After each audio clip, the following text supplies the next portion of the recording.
Doctores, vamos a continuar con el tema de bioestadística. Nos toca la segunda parte. La clase pasada hemos comentado, hemos hablado de lo que son los tipos de estudios, los ensayos clínicos. Ahora nos vamos a centrar en la definición y cómo se extrae una muestra de una población. Y vamos a hablar algo de lo que es la validez, la fiabilidad, los factores de confusión. ¿Ok? Obviamente todo centrado o dirigido para prepararlos para resolver la prueba del examen de residentado. Muy bien, hay dos conceptos que los estudios epidemiológicos, los ensayos clínicos tienen o deben tener para que sean validados y para que estos tengan, lo que habíamos comentado antes, un nivel de evidencia adecuado. Una es la validez y la otra es la fiabilidad. La validez y la fiabilidad son dos características que van a salir y van a ser intrínsecas al estudio y van a, nacer del mismo diseño metodológico. Para empezar, nosotros, a hacer un estudio, tenemos una población a la cual queremos investigar. Queremos sacar algunos datos de esa población. Ahora, esa población muchas veces puede ser una población finita, puede ser una población alcanzable, pero la mayoría de veces las poblaciones son muy grandes o incluso son poblaciones infinitas, o sea, no podemos calcular exactamente el número que pueden tener. Estas poblaciones, al no poder ser trabajadas sobre ellas, nosotros sacamos unos cuantos representantes de esa población que cumplan o que tengan ciertas características generales de esta. A eso se llama muestra. ¿Ok? La muestra no es otra cosa que un pequeño número de sujetos que provienen de la población, pero que tienen características que hacen que los resultados, las pruebas estadísticas que podamos hallar y encontrar en esta muestra puedan ser, extrapolables, puedan inferirse hacia la población en general. Estos resultados entonces van a ser la base de la investigación, esta capacidad de inferir los resultados de la muestra hacia la población. En el transcurso de la ejecución del estudio, de la elaboración del diseño, pueden producirse sesgos, pueden producirse errores.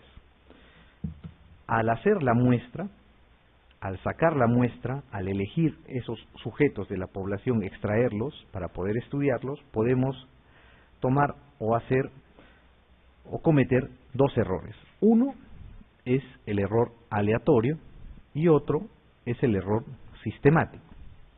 El error aleatorio depende, vamos a ampliar esto más adelante, depende de la suerte, por eso se llama aleatorio, depende del azar. No tiene muchas formas de controlarlo. La forma mejor de controlar este error es aumentar el número de muestra para disminuir ese error.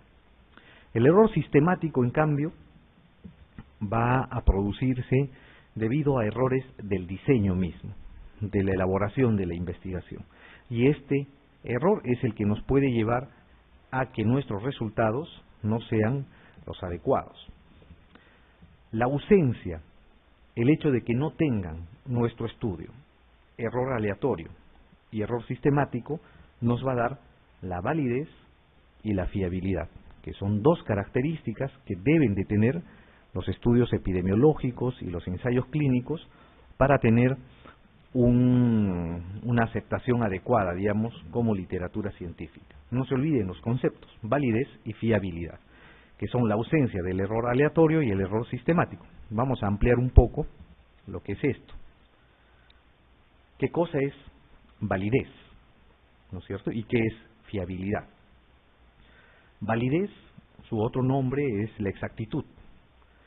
Es la ausencia del error sistemático, o sea, la ausencia de los errores en el diseño. ¿Qué cosa mide la validez o exactitud? Mide básicamente si nuestro estudio que estamos planteando y estamos diseñando o hemos ejecutado, mide lo que nosotros queremos que mida. Si nosotros queremos medir, por ejemplo, satisfacción del cliente, diseñamos un estudio, hacemos una encuesta, hacemos un diseño metodológico y finalmente vamos a tener resultados. Estos resultados de satisfacción, si tienen validez, vamos a decir que realmente están midiendo la satisfacción. Todo eso, todo ese, digamos, resultado final de validez que nosotros vamos a dar a ese estudio, depende de la elaboración de un adecuado diseño. La validez puede ser de dos tipos, una validez interna y la validez externa. Ambas son importantes. ¿Ok? La validez interna se refiere a que los resultados del estudio que nosotros estamos haciendo se aplican a individuos del mismo estudio o de la misma muestra que nosotros hemos tomado. Por ejemplo, si nosotros sacamos un resultado en un grupo o en una prueba piloto en nuestra población, en nuestra muestra, los resultados de esa prueba piloto deberían poder ser similares a los resultados que encontremos si volviéramos a hacer o si repitiéramos el estudio en esa misma población. ¿Ok? En esa misma población. Más o menos eso quiere decir la validez interna. Vamos a ampliar un poco en las preguntas que vengan de esto para redondear. La validez externa es más fácil de conceptualizar.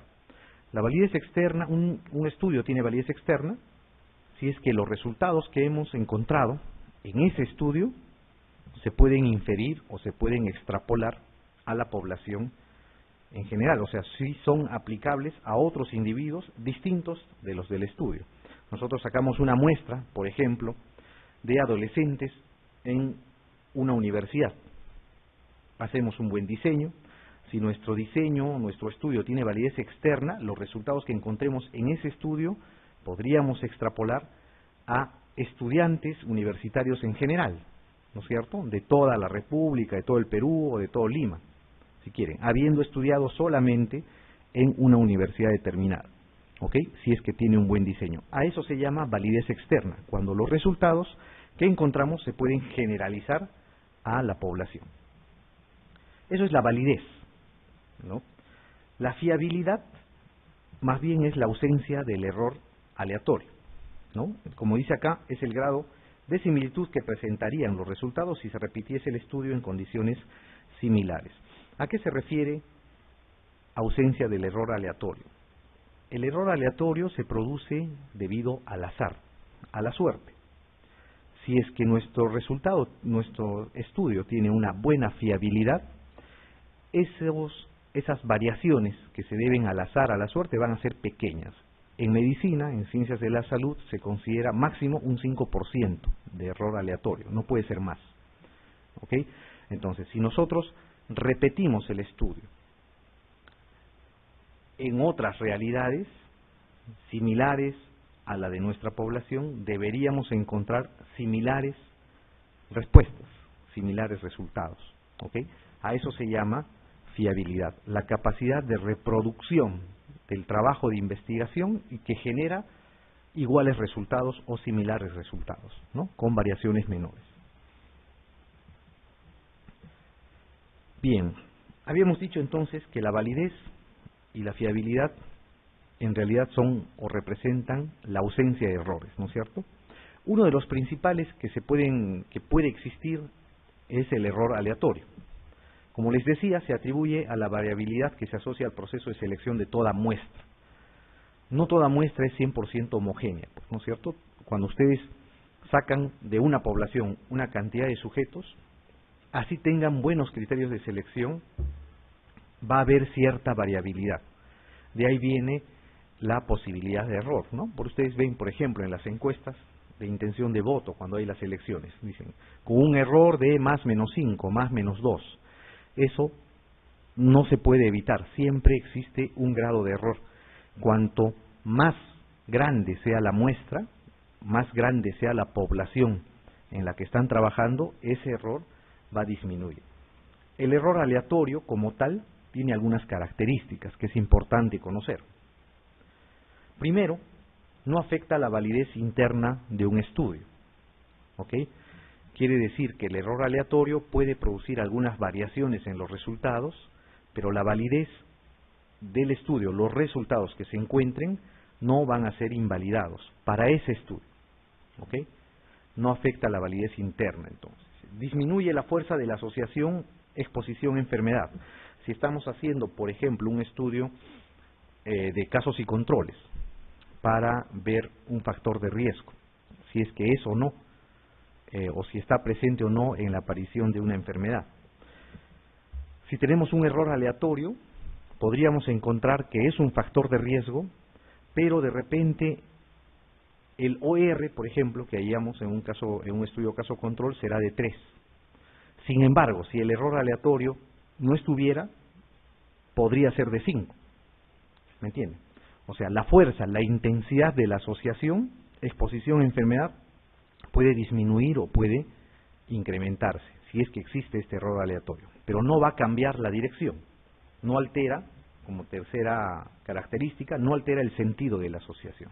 O sea, la existencia de un error aleatorio no va a hacer que un factor de riesgo en un diseño que tenga un error aleatorio no salga como un factor de protección. Eso no va a pasar. ¿Ok? No va a alterar la asociación, la fuerza, el sentido de la asociación. Pero sí la intensidad, ¿no? Podemos encontrar que es más o menos intensa esa asociación. Ese concepto también tienen que recordar. La forma de controlar este error aleatorio es incrementando el tamaño de la muestra. Es lo único que se puede hacer, no se puede hacer otra cosa. Todas las fórmulas, vamos a ver más adelante, del tamaño de la muestra, normalmente la posibilidad de error que se calcula en un 5%, como les digo, en los estudios de ciencias de la salud, van a estar en el denominador. Por ende, cuando la posibilidad de error disminuya, cuando este error aleatorio disminuyamos, por estar en el denominador va a ser más pequeño y la población se va a incrementar. O sea, la única forma de disminuir el error aleatorio entonces es aumentando el tamaño de la muestra. No existe otro. Para eliminar el error aleatorio, la única forma sería trabajar con toda la población, ¿no? Encuestar a toda la población. Así ya tendríamos posibilidad de error del 0%. ¿Ok? Pero normalmente lo que trabajamos es el 5%. En algunos casos se puede trabajar al 1%, pero normalmente se trabaja al 5% de este error. Muy bien. La pregunta 1 dice, ¿no? Si aplicamos el mismo instrumento de medida a las mismas personas en varias ocasiones, el resultado no será siempre el mismo para cada una de ellas, sino que proporcionará distintas estimaciones de una ocasión a otra. Este hecho revela que al instrumento le falta fiabilidad, validez, equidad, calibración o comparabilidad.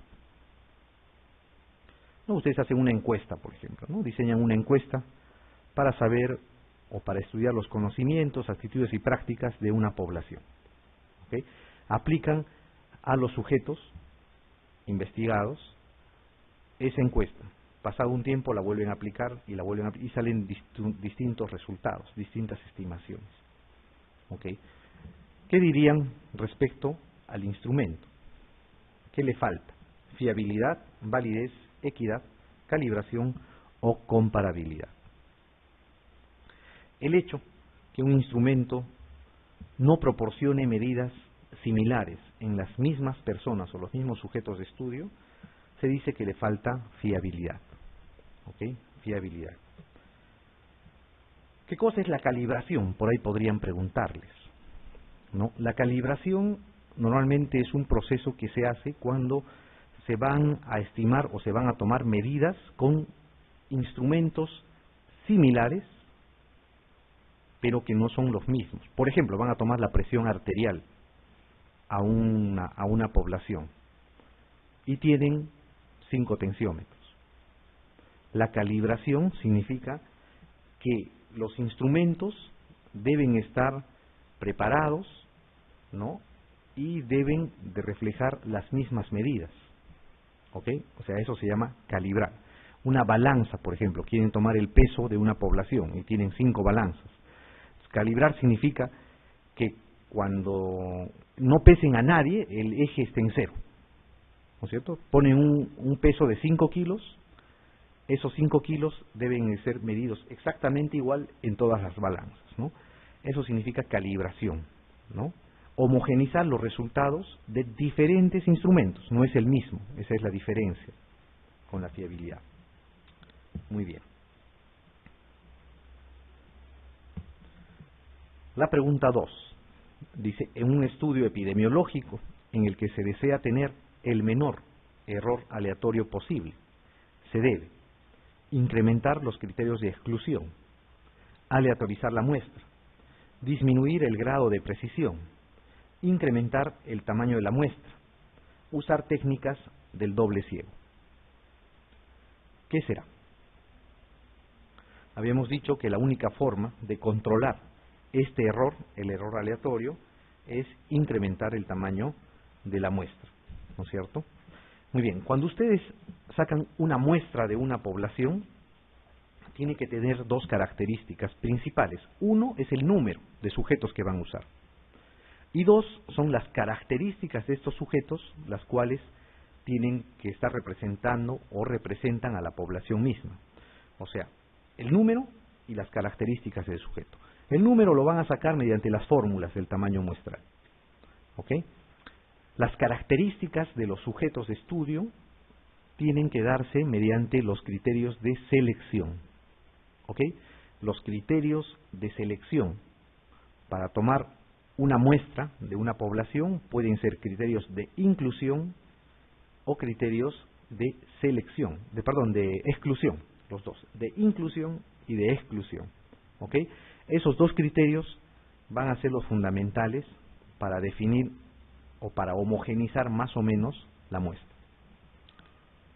Muy bien, aleatorizar la muestra significa que la selección de sujeto por sujeto no sea, sea debida al azar o la suerte, es la que define qué sujeto va a entrar y qué sujeto no. Así, dentro de una población, todos los sujetos van a tener la misma posibilidad de entrar al estudio. ¿Ok? Así se evitan sesgos de selección. Vamos a hablar de eso más adelante.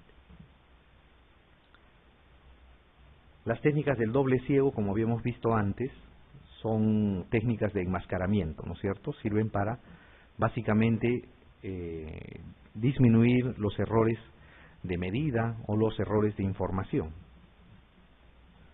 Muy bien. La pregunta 3 dice, respecto al error aleatorio, marque la afirmación falsa, ¿no? O sea, todas son verdaderas excepto una. La alternativa A dice, no afecta la validez interna del estudio. La B dice, no es posible corregirlo. La C, no es posible predecirlo. La D dice, es un error simétrico. Y la E, se controla mediante el análisis estratificado.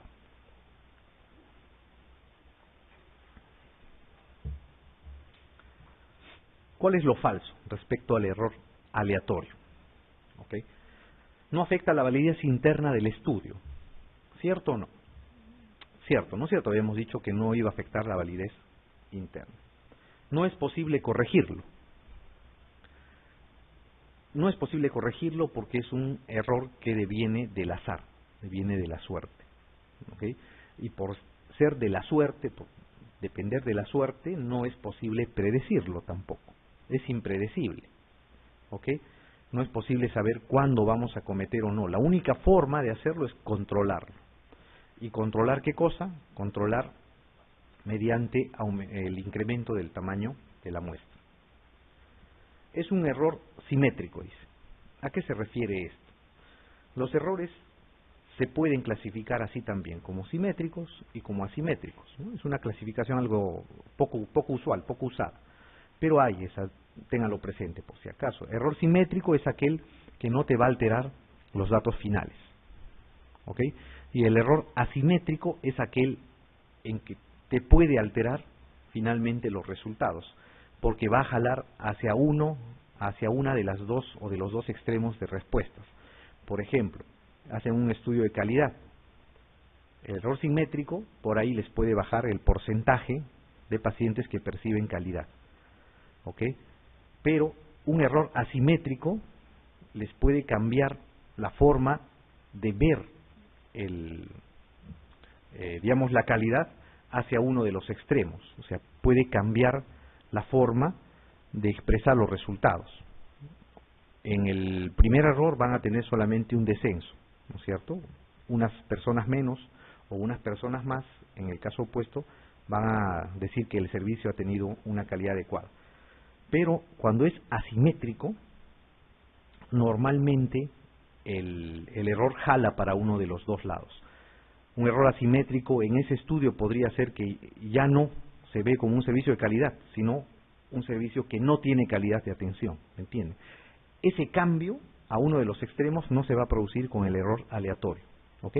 Con el error aleatorio solamente se produce el error simétrico. Se controla mediante el análisis estratificado. ¿Okay?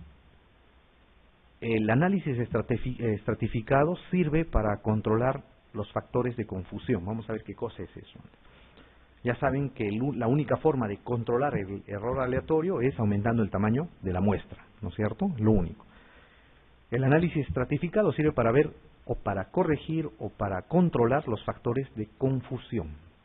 Vamos a ver más adelante qué cosa es un factor de confusión, cómo se controla.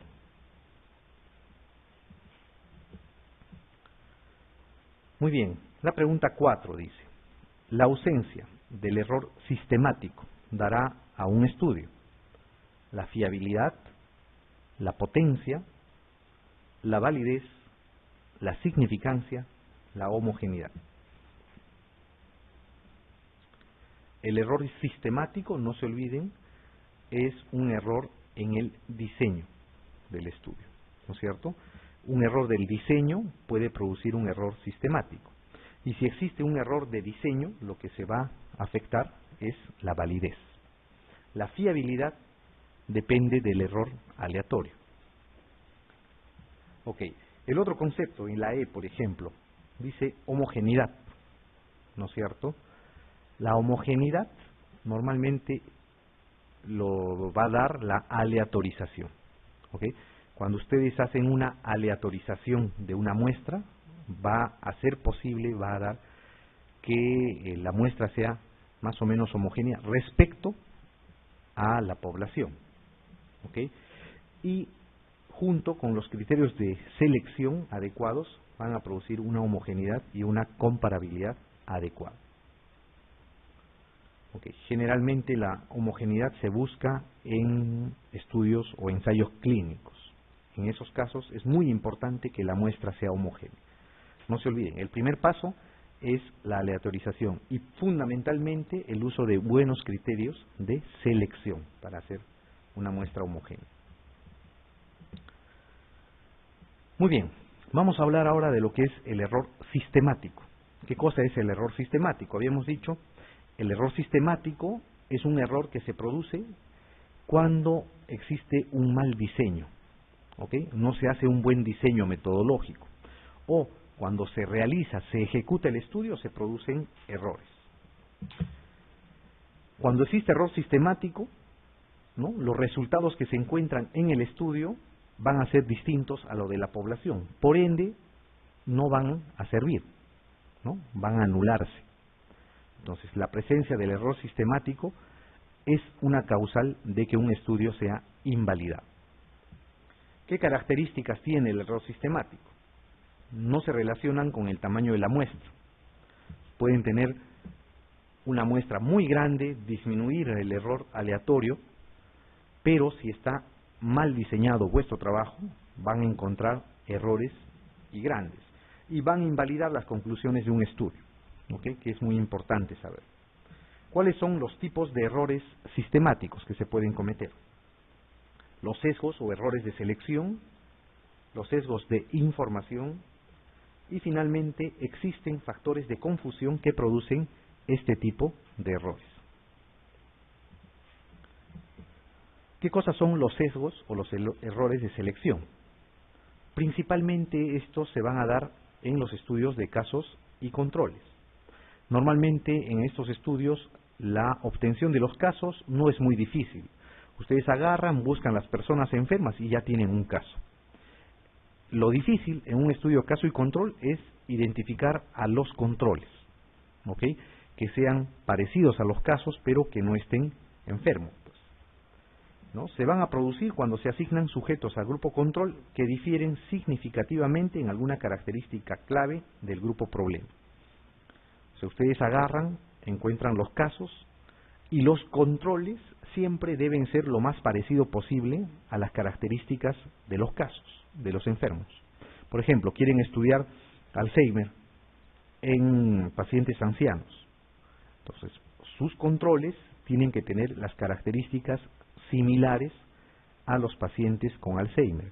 Parecida edad, sexo proporcional más o menos a la cantidad de casos, la procedencia, el estilo de vida, etcétera, tiene que ser similar a los casos, ¿no? ¿Cuándo habría un sesgo de selección? Porque, por ejemplo, si ustedes encuentran los casos, el promedio de casos está sobre los 70 años y eligen controles parecidos, pero el promedio de edad de los controles está sobre los 60. Entonces, esa es una característica fundamental, por ejemplo, en el Alzheimer, ¿no es cierto? A mayor edad hay más posibilidad de presentar esa enfermedad. Entonces, ese tipo de errores se llama sesgo de selección. ¿Cómo se controlan los sesgos de selección? La única forma es prevenirlos en la fase del diseño. ¿Cómo? Uno es tener unos buenos criterios de selección. Y la segunda forma es la aleatorización para constituir los diferentes grupos. Esto ya no se puede hacer en el caso de casos y controles, pero en el caso de grupos experimentales, por ejemplo, sí se tiene que hacer una aleatorización para ver a cuál de los grupos va a pertenecer el sujeto de estudio. ¿Ok? En los casos y controles, en los estudios de casos y controles, la única forma de controlar esto es tener unos buenos criterios de selección. Muy bien, los tipos de sesgo o de errores de selección son tres. El sesgo de autoselección, el sesgo de diagnóstico o admisión y el sesgo de Neyman. El sesgo de autoselección o del voluntario se produce cuando tienen o hacen ustedes un estudio y por pertenecer a ese trabajo de investigación, algunas personas se autoderivan al trabajo, ¿no es cierto? Se exponen y dicen, yo quiero pertenecer al trabajo. ¿Por qué? Porque tienen algún interés en presentar o en tener ese título de sujeto de estudio. ¿Ok? Eso se llama autoselección o del voluntario. El sesgo de diagnóstico, admisión, ¿no? Su nombre es propio, es de Bergson. El sesgo de diagnóstico o admisión es aquel que se da fundamentalmente en pacientes hospitalizados. Hay veces ustedes tienen que hacer un estudio y en vez de hacerlo en la población en general, lo hacen en pacientes hospitalizados, que tienen alguna característica que difiere del de la población. Por ejemplo, quieren estudiar infarto del miocardio, ¿no? Y estudian en una población de base hospitalaria. Obviamente, los pacientes que han pasado por el hospital y que tienen el antecedente de alguna cardiopatía, arteriosclerosis, han pasado por el hospital por algo. Probablemente es más severo su caso, probablemente tienen más posibilidades de haberse infartado, tienen dolores anginosos preexistentes, etc. A diferencia de la población general. Entonces, cuando existe esa diferencia marcada entre los pacientes que podrían estar hospitalizados y en la comunidad, muchas veces se genera este error. ¿Por qué? Porque se selecciona pacientes de un lugar inadecuado. Por ejemplo, lo más común es que se seleccione los pacientes con base hospitalaria, cuando debería ser de base comunitaria, ¿no? A eso se llama el sesgo de diagnóstico, de admisión o sesgo de Bergson. El sesgo de Neyman se produce en los sujetos escogidos como casos, ¿no? Es menos frecuente la exposición a aquellos factores que disminuyen la supervivencia. Nosotros agarramos y hacemos un estudio y los casos que hemos encontrado, por ejemplo, vamos a encontrar que en nuestros casos, los que hemos seleccionado nosotros, hay algún factor de riesgo que usualmente ya está probado para la enfermedad, pero que en nuestros casos no está presente. Por ejemplo, queremos estudiar cáncer de colon o enfermedad diverticular, que tiene más asociación. La enfermedad diverticular del colon tiene mucha predisposición o tiene mucha asociación con la dieta, ¿no es cierto? La menor cantidad de ingesta de fibra predispone a la presencia de enfermedad diverticular. Entonces, ustedes agarran y hacen un estudio de casos y controles de enfermedad diverticular, pero lo hacen en la sierra, en una población rural, donde probablemente ese factor de riesgo de enfermedad diverticular, que es la dieta, no va a estar presente, porque los pacientes de la sierra, de zona rural, van a consumir abundante fibra, pues, ¿no? Es difícil que tengan como ese factor asociado para enfermedad diverticular. Entonces, ese es el sesgo de Neyman. No es muy usual. Los más importantes y los que deben conocer son el sesgo de autoselección o del voluntario y el sesgo de diagnóstico. ¿Ok? Esos dos.